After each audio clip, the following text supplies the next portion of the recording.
sempre vencendo, muito vitorioso, Cristo Jesus, o Senhor, é soberano, chefe bendito, em tudo ele é vencedor, Rei supremo guiando com seu imenso poder, todos avante, pois crentes, todos lutar e vencer.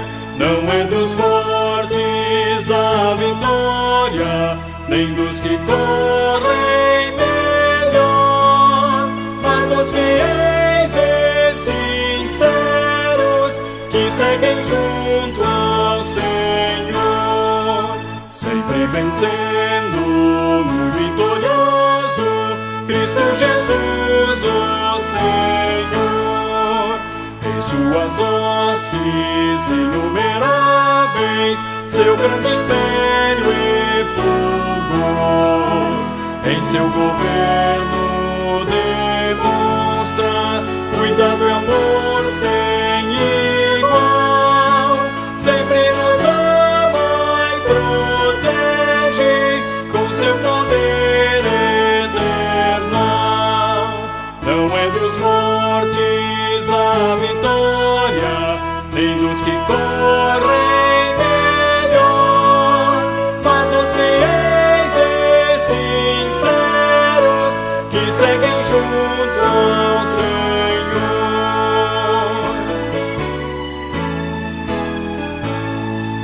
Sempre vencendo, muito vitorioso, Cristo Jesus, o Senhor, reis e vassalos, servos e chefes, querem também seu favor. Senhor, desejo e te imploro que me permitas lutar sempre ao teu lado invencível, até meus dias findar.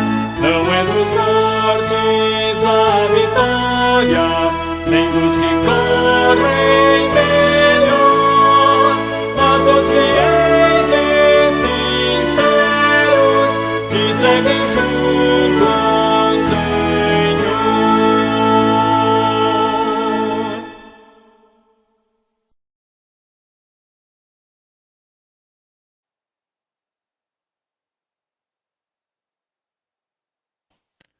Graças a paz, amados.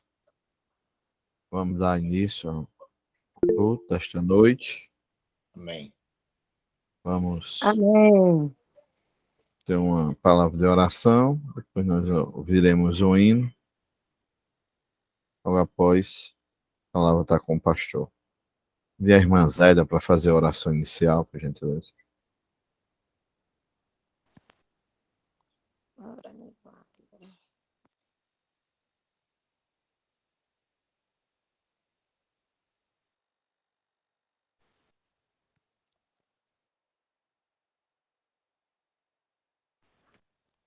Me dá teu celular.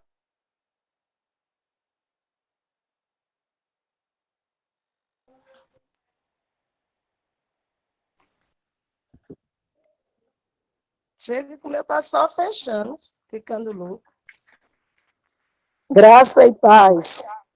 Querido Deus, eterno Pai, divino Senhor, aqui estamos diante de Ti para louvar-te na beleza da Sua santidade, ó Deus, lhe rogar que esteja abençoando todo o grupo da Tua casa de oração aqui presente, seja com os Teus filhos, pastores Saul, pastor Davi, pastor Evanilson, seja com o pastor Saul, que vai trazer o estudo para nós nesta noite, seja com todo o grupo, ó Deus, seja com o teu filho Lindeberg na direção deste trabalho, seja com o louvor que vai ser realizado, tome tudo e todos em tuas mãos, faça resplandecer a sua glória, pois é assim que rogamos, ó Deus, com perdão dos nossos pecados, em nome de Jesus.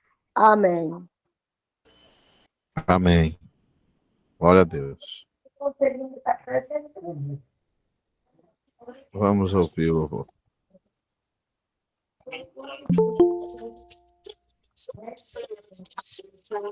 É. 104, 10.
Amém. Estamos.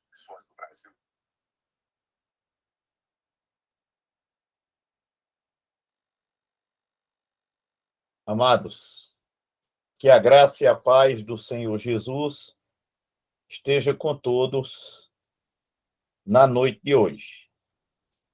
Bem, irmãos, nós Continuamos estudando o breve catecismo e hoje vamos tratar do tema como livrar-nos do castigo. Este, irmãos, é o estudo de número 5 da 5ª série de estudos.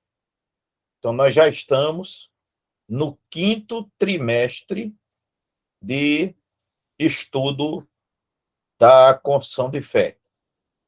E, notadamente, do breve catecismo. O tema de hoje, vou repetir, como livrar-nos do castigo. Nós vamos ler, irmãos, Lucas, capítulo 15, ler os versículos de 11 até o versículo 24. Depois, farei ainda a leitura de Atos, capítulo 17 e verso de número 30. Vou convidar os irmãos para abrir o texto. É um texto muito conhecido. Lucas, capítulo 15, versos de 11 até o verso de número 24. Assim nos diz a palavra. E disse, um certo homem tinha 2 filhos, e o mais moço deles disse ao pai, Pai, dá-me a parte dos bens que me pertence. E ele repartiu por eles a fazenda. E poucos dias depois, o filho mais novo, ajuntando tudo, partiu para uma terra longínqua. E ali desperdiçou os seus bens, vivendo dissolutamente. E havendo ele gastado tudo, houve naquela terra uma grande fome, e começou a padecer necessidades. E chegou-se a um dos cidadãos daquela terra, o qual o mandou para os seus campos a apacentar porcos. E desejava encher o seu estômago com as bolotas que os porcos comiam, e ninguém lhe dava nada. E tornando em si, disse, quantos empregados de meu pai têm abundância de pão, e eu aqui pereço de fome. Levantar-me-ei e irei ter com meu pai, e dir-lhe-ei, Pai, pequei contra o céu e perante ti. Já não sou digno de ser chamado teu filho. Faze-me como a um dos teus empregados. E, levantando-se, foi para o seu pai. E quando ainda estava longe, viu seu pai e se moveu de íntima compaixão. E, correndo, lançou-se-lhe ao pescoço e o beijou.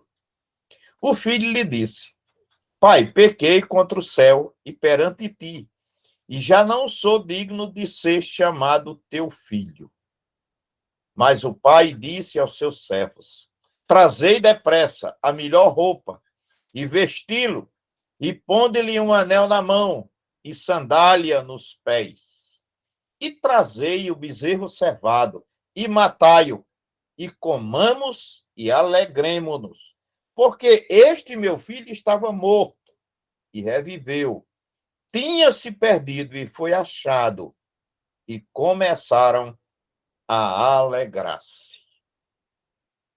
Ainda, irmãos, quero ler Atos, capítulo 17, verso 30 apenas, que diz assim, Ora, não levou Deus em conta os tempos da ignorância. Agora, porém, notifica aos homens que todos em toda parte se arrependam. Vamos orar mais uma vez? Nosso Deus e Pai, nós te louvamos, Senhor, e agradecemos porque, mais uma vez, podemos estar reunidos como igreja para estudar a tua palavra e aprender de ti. Sejas tu, Senhor, o nosso ensinador nesta noite, para que possamos compreender a mensagem que tu queres trazer aos nossos corações nesta noite. Te pedimos em o nome de Jesus. Amém. Como livrar-nos do mal? É o tema do estudo de hoje. Queridos, investigando cuidadosamente as causas da morte de um paciente, o médico descobriu que houvera negligência da enfermeira, causando a morte do paciente. E então elaborou um longo relatório para ser enviado às autoridades competentes. Antes de enviá-lo, entretanto, chamou a moça e mandou que ela o lesse. À medida que ia lendo, a enfermeira foi ficando pálida como a morte. Terminada a leitura, disse ela: o senhor está certo. Eu falhei mesmo. Mas dê-me outra oportunidade. O médico rasgou o relatório e o jogou na lixeira. O homem, criado à imagem e semelhança de Deus e eterno, desceu ao mais profundo abismo em sua vida moral e espiritual. E morto em transgressões e pecados, nem sequer pediu ao Criador outra oportunidade. Mas Deus nos deu outra oportunidade. Esse texto é um texto muito conhecido de todos os irmãos, que é a parábola do filho pródigo, onde aquele jovem decide sair de casa e faz um pedido até absurdo ao pai, pedindo a parte que lhe cabe na herança. E indo, diz o texto, gastou dissolutamente. Abandonou o seu pai e a sua família. Lá no exílio, quando não tinha mais nada, havia gasto toda a fortuna, começou a passar fome, necessidade e se lembrou da casa do pai. E aí ele toma uma bela atitude, que é a de confessar o seu erro, a de confessar o seu pecado e pedir ao pai que o receba de volta numa condição diferente. E o pai amoroso recebe aquele filho e restaura a convivência da família. Irmãos, essa parábola retrata, sem dúvida alguma, a história do homem também, que foi criado por Deus, que decidiu ficar por conta própria, que desobedeceu ao seu Criador e Pai, e que agora está totalmente perdido e sem condição de salvar-se, exceto se voltar à casa do Pai, como o fez o filho pródigo. Portanto, essa parábola ilustra muito bem a condição do homem distanciado de Deus e ressalta a oportunidade que ele tem de voltar a conviver com o Pai. Bem, a nossa metodologia de estudo não mudou, é a mesma. Nós vamos ver os nossos símbolos de fé, precisamente o breve catecismo, não anulando a nossa responsabilidade e compromisso de também estudar o catecismo maior e o breve catecismo, no mesmo tema que trataremos no estudo de hoje, para aprimorar os nossos conhecimentos. Breve catecismo, pergunta 85. que exige Deus de nós para que possamos escapar à sua ira e maldição em que temos incorridos pelo pecado? A resposta é a seguinte: para escaparmos à ira e à maldição de Deus, em que temos incorrido em pecado, Deus exige de nós fé em Jesus Cristo e arrependimento para a vida, com o uso diligente de todos os meios exteriores pelos quais Cristo nos comunica as bênçãos da redenção. Atos capítulo 20, verso 21. 2 Pedro, capítulo 1, verso 10. Hebreus, capítulo 2, verso 3. 1 Timóteo, capítulo 4, e verso de número 16. Além do próprio texto que nós fizemos a leitura do texto básico de hoje, Lucas, capítulo 15, versos de 11 até o verso de número 24. Irmãos, vamos destacar o texto básico para que a gente possa entender o que Jesus Cristo nos contou aqui nesta parábola e, ao mesmo instante, também poder aplicar os fatos ocorridos nesta parábola com a condição do homem nos dias atuais, a condição do homem hoje. Muito bem. Se nós fôssemos dar um título, o que não fariam, porque Jesus já deu, né? Era que certo homem tinha 2 filhos. Aqui trata da história de um homem e dos seus 2 filhos. Embora vamos abordar apenas a condição de um dos filhos, que é propriamente o filho pródigo, que é o filho mais jovem. Entretanto, irmãos, se você fizer uma análise mais profunda, você vai ver que os 2 filhos deste homem tinham problemas espirituais.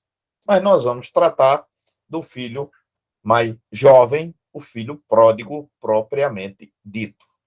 Esta parábola, segundo Barclay, devia chamar-se Parábola do Pai que Ama. O herói aqui é o pai e não o filho. Não importa muito o título que venhamos a atribuir-lhe.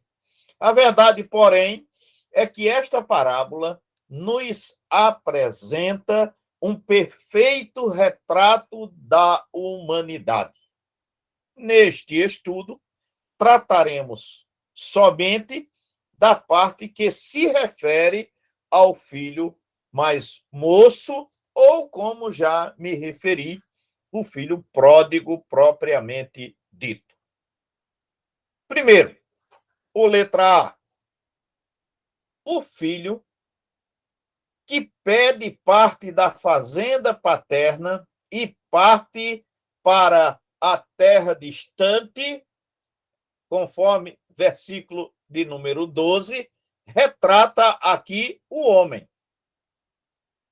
Criado à imagem e semelhança do Criador, coroado de glória e de honra, o homem abandonou o pai e partiu para a terra distante. Fugiu da presença de Deus e, por assim dizer, rompeu com o Criador.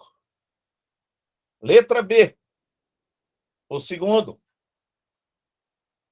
O desperdício dos bens está retratado para nós aqui no verso de número 13.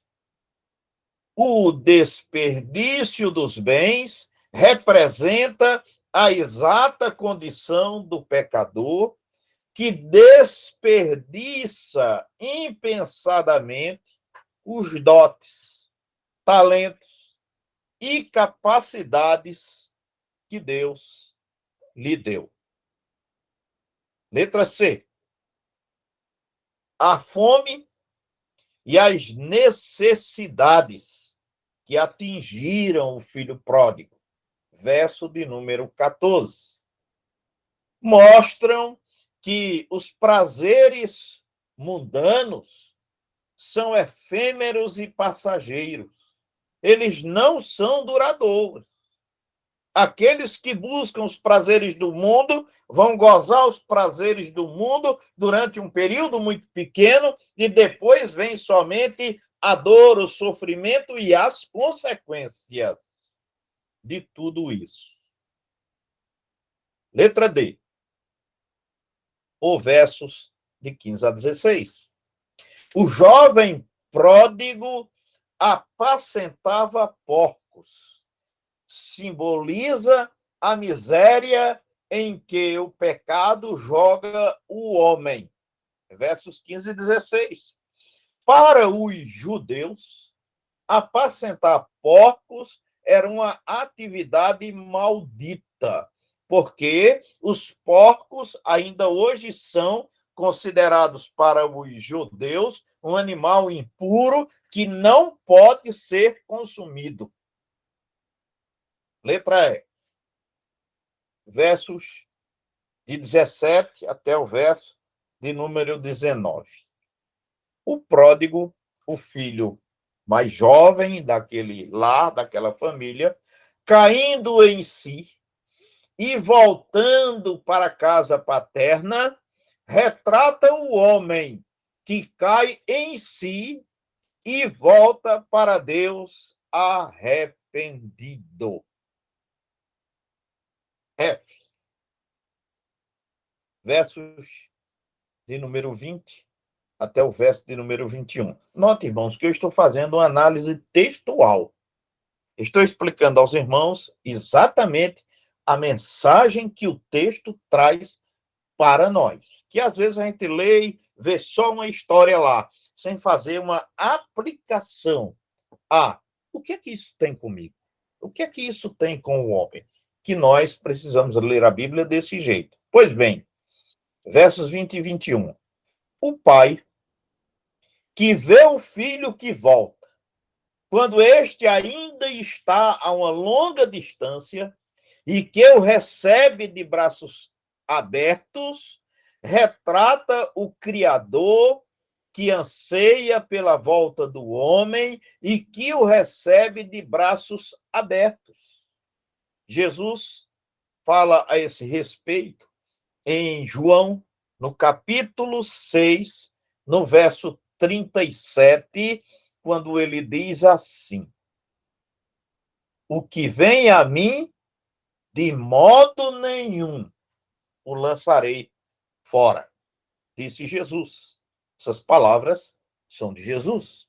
E, finalmente, os versos de 22 até o verso de número 24. Também tem aqui uma simbologia muito especial e é, sem dúvida, uma lição muito grande para nós. Muito bem. A melhor roupa, o anel no dedo e as sandálias nos pés são símbolos da liberdade e honra, fruto da verdadeira reconciliação. Que tem tudo a ver com o retorno do homem a Deus. O filho pródigo, ao voltar para a casa paterna, perdeu alguma coisa? Não, só ganhou. Assim também o homem, quando se volta para Deus, nada perde, só ganha. Ganha reconciliação com Deus e restauração da sua vida espiritual.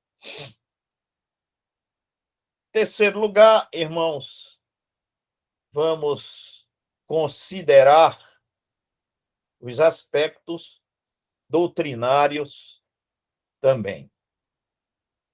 Pois bem, o primeiro aspecto que nós queremos considerar e chamar a atenção dos irmãos é a fé em Jesus Cristo.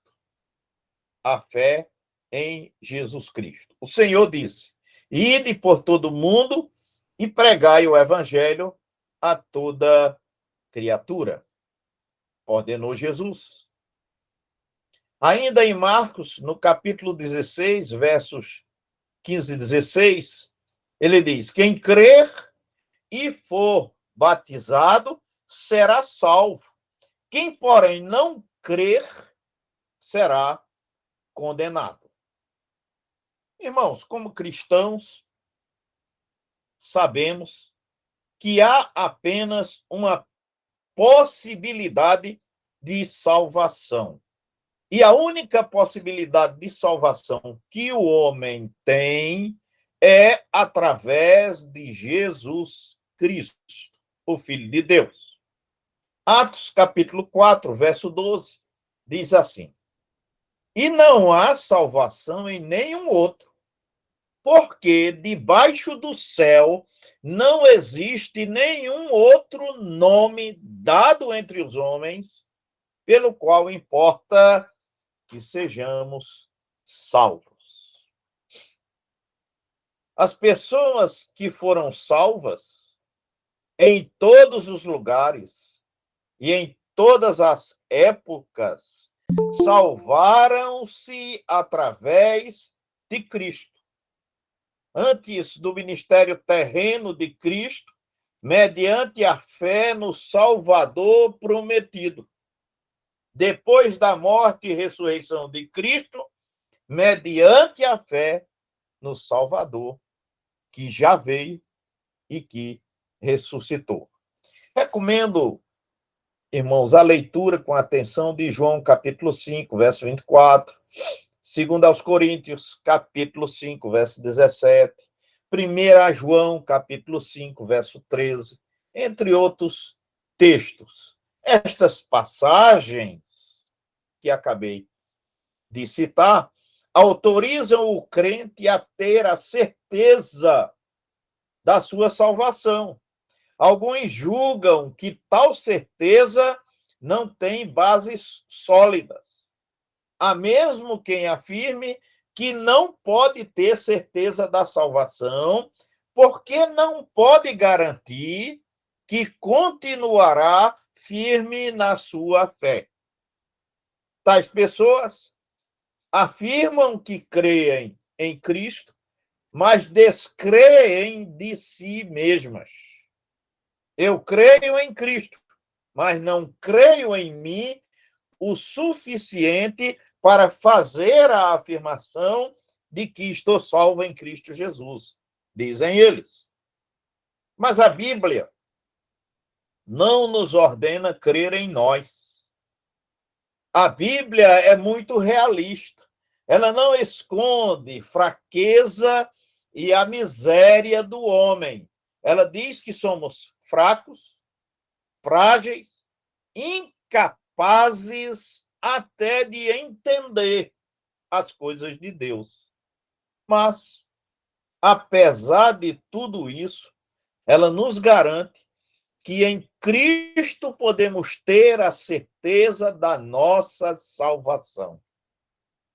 Jesus afirmou enfaticamente à sua igreja, conforme João capítulo 10, versos de 27 até o verso de número 29. O Senhor diz assim: as minhas ovelhas ouvem a minha voz, eu as conheço e elas me seguem. Eu lhes dou a vida eterna, jamais perecerão eternamente, e ninguém as arrebatará da minha mão.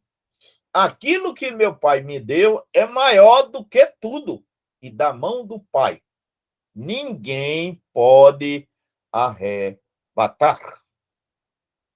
Podemos, irmãos, ter certeza completa e absoluta do cumprimento da promessa que Deus nos faz em sua palavra. O caráter de Deus paira acima de toda suspeita. ele é perfeito, ele é justo, ele é santo. E a palavra de Deus é tão digna de confiança quanto o seu caráter. Números, no capítulo 23, no verso 19, diz assim: Deus não é homem para que minta, nem filho do homem para que se arrependa. Porventura, tendo ele prometido, não o fará? Ou tendo falado, não o cumprirá? E Jesus ainda afirmou em Mateus, do capítulo 24, no verso 35, a afirmação de Jesus é a seguinte: passará o céu e a terra, porém as minhas palavras não passarão. Quem crê em Cristo tem em si o testemunho do próprio Deus. Quem não crê faz Deus mentiroso. Recomendo, irmãos, o estudo atento da primeira carta de João, capítulo 5, versos de 9 a 12, para complementar o nosso entendimento deste tema que estamos trabalhando. Segundo, o arrependimento para a vida. Mediante a fé, nós vinculamos ou nos vinculamos à nova vida em Cristo. E mediante o arrependimento, nos desvinculamos da velha vida, dos tempos da ignorância. E isso está bem colocado para nós lá em Atos, no texto que também foi lido nesta noite. Mumford afirma que, abre aspas, escreveu ele, a expressão tantas vezes usada, arrepender-nos dos pecados, transmite uma ideia incorreta. A razão é que ninguém se arrepende de seus pecados, mas arrepende-se de si mesmo. Arrependimento é um julgamento da pessoa acerca de si mesmo, pelo qual admite que não vai bem. A ideia primordial do arrependimento, irmãos, é dar meia volta, é mudar de mente, mudar de atitude, mudar de pensamento, é se tornar uma criatura diferente daquela que se afastou de Deus. E isso é o retorno à presença de Deus. O arrependimento é tão importante e tão necessário quanto a fé em Cristo. A primeira mensagem de Cristo foi: arrependei-vos, porque está próximo o reino dos céus. Mateus, capítulo 4, verso de número 17. Jesus repreendeu severamente aqueles que ouviram sua mensagem, presenciaram seus milagres e não se arrependeram. Mateus, capítulo 11, versos de 20 a 24. Afirmou que há júbilo no céu por um pecador que se arrepende. Lucas, capítulo 15, verso 10. Garantiu o perdão para os arrependidos e afirmou a promessa quando perdoou o ladrão impenitente, aliás, o ladrão penitente, né? Quando disse: hoje estarás comigo no paraíso. Essa história está narrada por Lucas no capítulo 23, versos de 39 a 43. O Senhor afirmou enfaticamente que aquele homem estava demonstrando ali o seu arrependimento, havia crido em Jesus e por isso mesmo estava salvo naquele instante. ele não precisou de tempo, não precisou corrigir absolutamente nada da sua vida. Ele recebeu a vida eterna no momento que creu em Jesus e arrependeu-se dos seus pecados. Após a pregação no dia de Pentecostes, as multidões perguntaram a Pedro e aos demais apóstolos: que faremos, irmãos? E respondeu-lhes Pedro: arrependei-vos. Atos capítulo 2, versos 37 e 38. O verdadeiro arrependimento causa um sentimento de tristeza e pesar pelo erro cometido e leva a pessoa a mudar de vida. Os rabinos judeus diziam que o verdadeiro penitente, arrependido, é aquele que volta a ter a oportunidade de cometer o mesmo pecado nas mesmas circunstâncias e não o faz. Este é o pecador penitente. É aquele que demonstrou o verdadeiro arrependimento. Ele para de cometer os pecados e erros que cometia anteriormente. Também aconselho os irmãos a lerem Isaías capítulo 1, verso 18, o convite da graça. E no versículo 27, a promessa de que os arrependidos serão redimidos. Quem, ó Deus, é semelhante a ti, que perdoas a iniquidade e te esqueces da transgressão do restante da tua herança. O Senhor não retém a sua ira para sempre, porque tem prazer na misericórdia.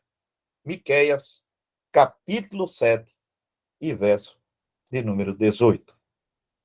Esta é a exclamação do profeta Miqueias naquela ocasião.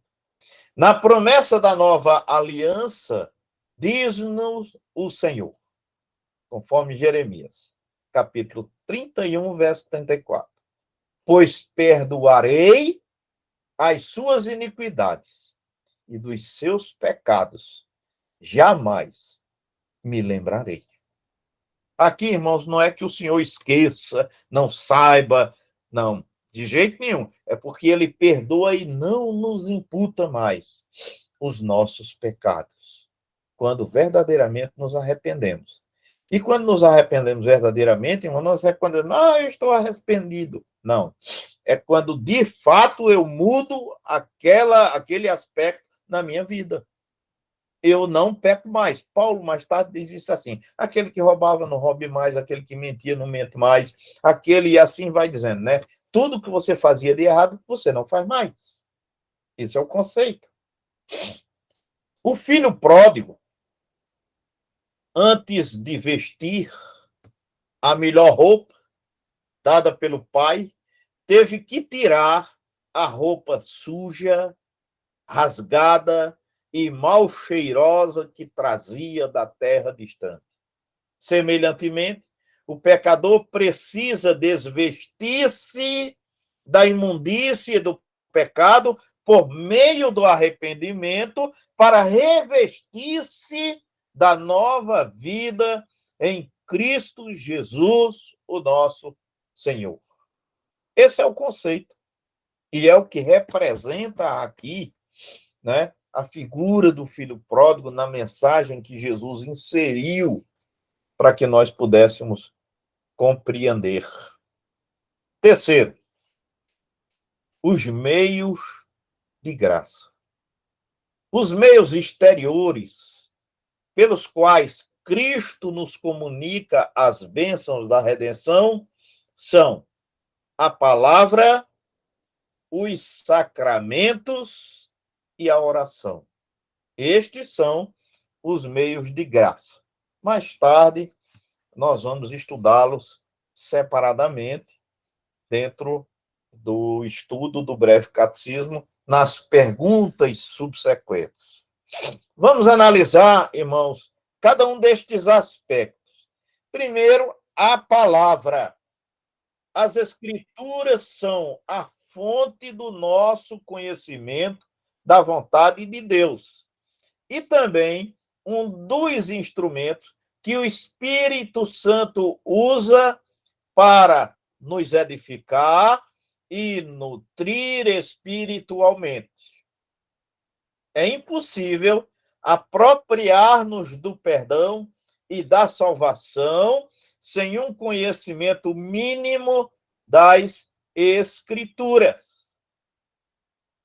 A Confissão de Fé, no seu artigo 1º, item 1, diz: ainda que a luz da natureza e as obras da criação e da providência de tal modo manifestem a bondade, a sabedoria e o poder de Deus, que os homens ficam inexcusáveis. Contudo, não são suficientes para dar aquele conhecimento de Deus e de sua vontade necessária para a salvação. Isto torna indispensável a Escritura Sagrada. Confissão de fé. Estão vendo, irmãos, como é importante a gente conhecer também a confissão de fé? Bem, em Romanos, capítulo 10, versos 14 e verso 17, o apóstolo Paulo diz assim, texto muito conhecido, que são palavras também do Antigo Testamento, que Paulo repete aqui. Como, porém, invocarão aquele em que não creram? E como crerão naquele de quem nada ouviram? E como ouvirão se não há quem pregue? E assim a fé vem pela pregação, e a pregação pela palavra de Cristo. Amados, hoje nós vivemos um momento que eu, pelo menos, qualifico como difícil para o evangelho.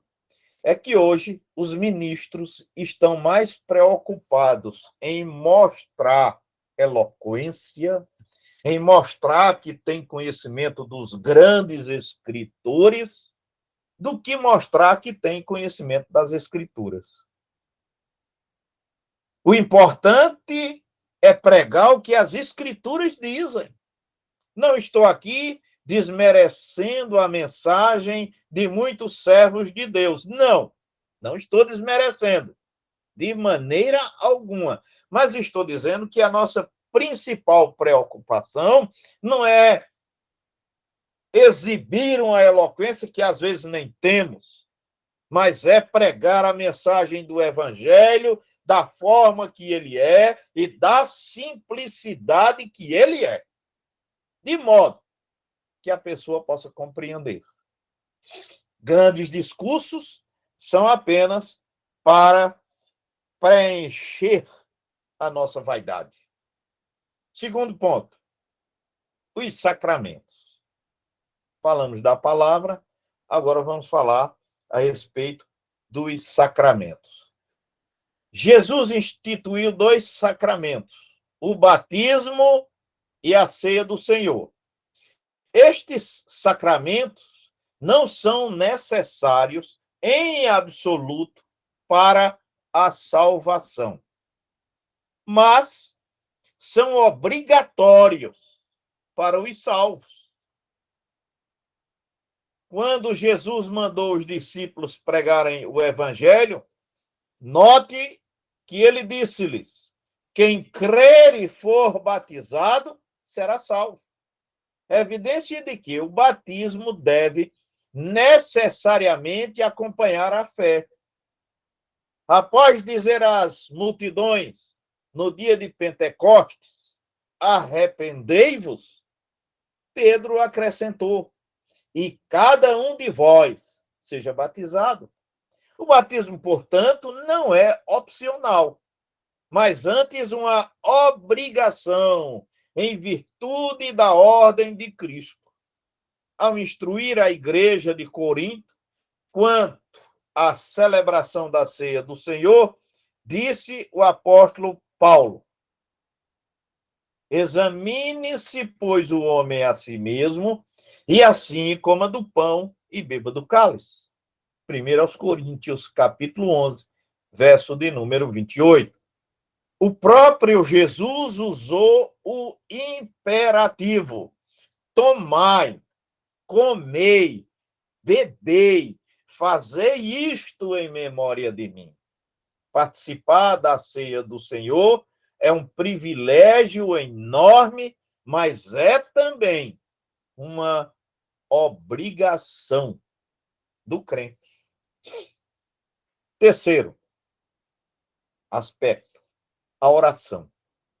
A oração é um diálogo que ocorre entre o coração humano e o coração de Deus. Conversa esta que eleva o coração e purifica a alma, através da qual Deus conduz a uma comunhão maior e mais profunda com Ele mesmo. Charles Rhodes escreveu o seguinte: a oração é a conversa da alma com Deus. Por ela, manifestamos ou expressamos a Ele nossa reverência e amor por sua divina perfeição. Nossa gratidão por todas as suas misericórdias. Nosso arrependimento pelos nossos pecados. Nossa esperança em seu amor perdoador. Nossa submissão à sua autoridade. Nossa confiança em seu cuidado. Nossos desejos pela sua ajuda e pelas bênçãos espirituais da providência necessitada por nós e pelos outros. A oração, irmãos, é um meio de graça.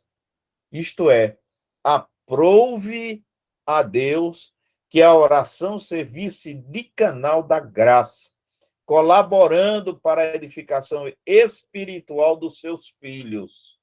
Através dela, devemos buscar maior comunhão e companheirismo com Jesus Cristo, para que ele compartilhe nossas necessidades e suas bênçãos. Você vê que o princípio da oração está totalmente contrário ao que hoje a igreja usa. A igreja hoje quer usar o Senhor como um menino de recado, determinando a ele o que ele tem que fazer. Mas não é este o objetivo da oração. O objetivo da oração é reconhecer a soberania de Deus, reconhecer a nossa incapacidade e rogar a Ele que nos auxilie conforme a sua vontade. Concluindo, queridos, o estudo desta noite, queremos dizer que aprove a Deus, na sua infinita misericórdia, providenciar-nos um meio de livrar-nos do castigo do pecado. Você já usou o método de Deus para se livrar do castigo de seus pecados? Lembre-se de que não há outro caminho e nem outro nome pelo qual importa que sejamos salvos. Cristo, e só Cristo, é a nossa única alternativa de salvação.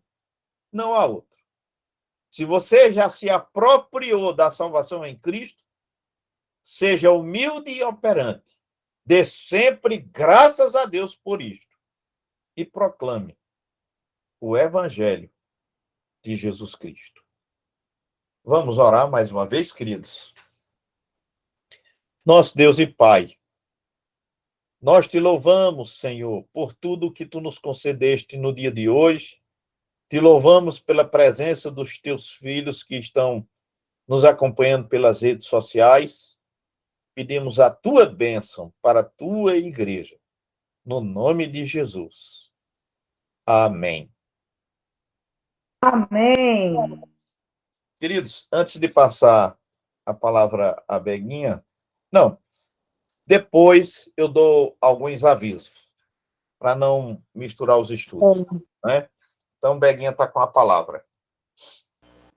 Amém. Alguém quer fazer alguma pergunta? Quer acrescentar alguma coisa?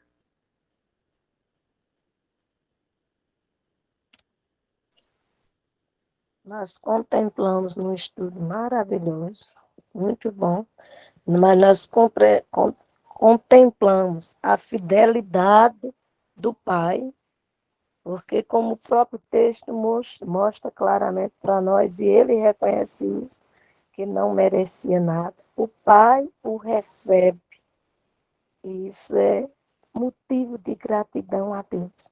Porque, como o pastor bem disse, essa é a realidade do ser humano. Mas todo aquele que crê que Jesus foi enviado por Deus, o Cristo ressurreto, que ressuscitou ao terceiro dia, nós somos reconciliados com o Pai. Amém. Mais alguém quer? Se não, né, vamos encerrar o culto nesse momento e o pastor volta com os avisos. Vamos orar, encerrando, agradecendo por cada um que aqui está, como o pastor já fez, né? Oremos.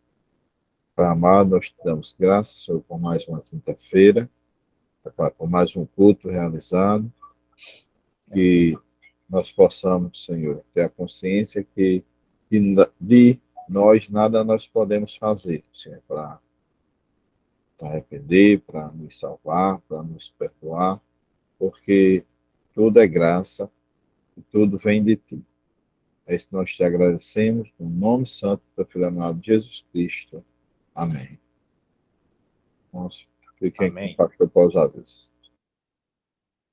Amém. Além do culto normal que teremos amanhã, né, como já é de costume, eu quero informar aos irmãos que nós teremos reunião da OMEB no próximo sábado, né, lá no batalhão da polícia, na igreja ali, né, e teremos, a partir das 14 horas, reunião extraordinária do presbitério, que vai ocorrer na nossa igreja. E à noite, a partir das 19 horas, nós teremos culto lá na Igreja Presbiteriana do Monte Santo, com ordenação de ministro ao Sagrado Ministério. Então, só para a gente se posicionar, né? Temos reunião na nossa igreja, precisamos do apoio do pessoal para deixar o equipamento de som pronto, né? E vamos ter sermão de prova, vamos ter análise de monografia e de exegese, e também vamos ouvir o candidato. E, encerrado essa parte, à noite, às 19h30, nós teremos o culto de ordenação lá no Monte Santo. Era esse o aviso. Que Deus nos abençoe. Amém, amados. Amém. A paz do Senhor para todos. Que Deus abençoe. Pastor, o estudo foi maravilhoso. Amém. Amém. A paz do A Senhor. paz do Deus Senhor, abençoe. que Deus Foi abençoe a excelente. todos. Que Deus Em nome de abençoe. Jesus. Amém.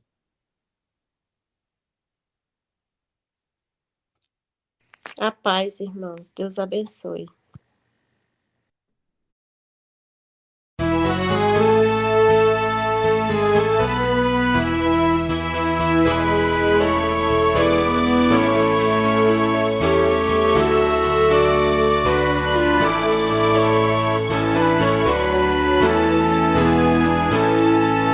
Sempre vencendo, muito vitorioso, Cristo Jesus, o Senhor, é soberano, chefe bendito, em tudo ele é vencedor, Rei supremo guiando com seu imenso poder, todos avante, pois crentes, todos lutar e vencer, não é nem dos que correm melhor, mas dos fiéis e sinceros que seguem junto ao Senhor, sempre vencendo, muito vitorioso, Cristo Jesus, o Senhor. Em suas hostes inumeráveis, seu grande império e fulgor,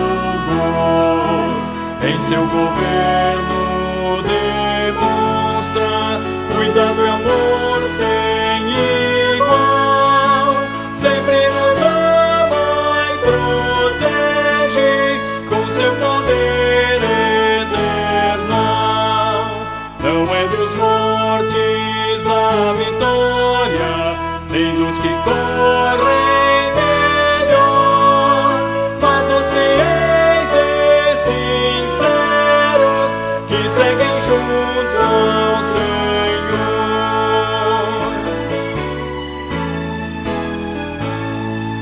Sempre vencendo, muito vitorioso, Cristo Jesus, o Senhor. Reis e vassalos, servos e chefes querem também seu favor. Senhor, desejo e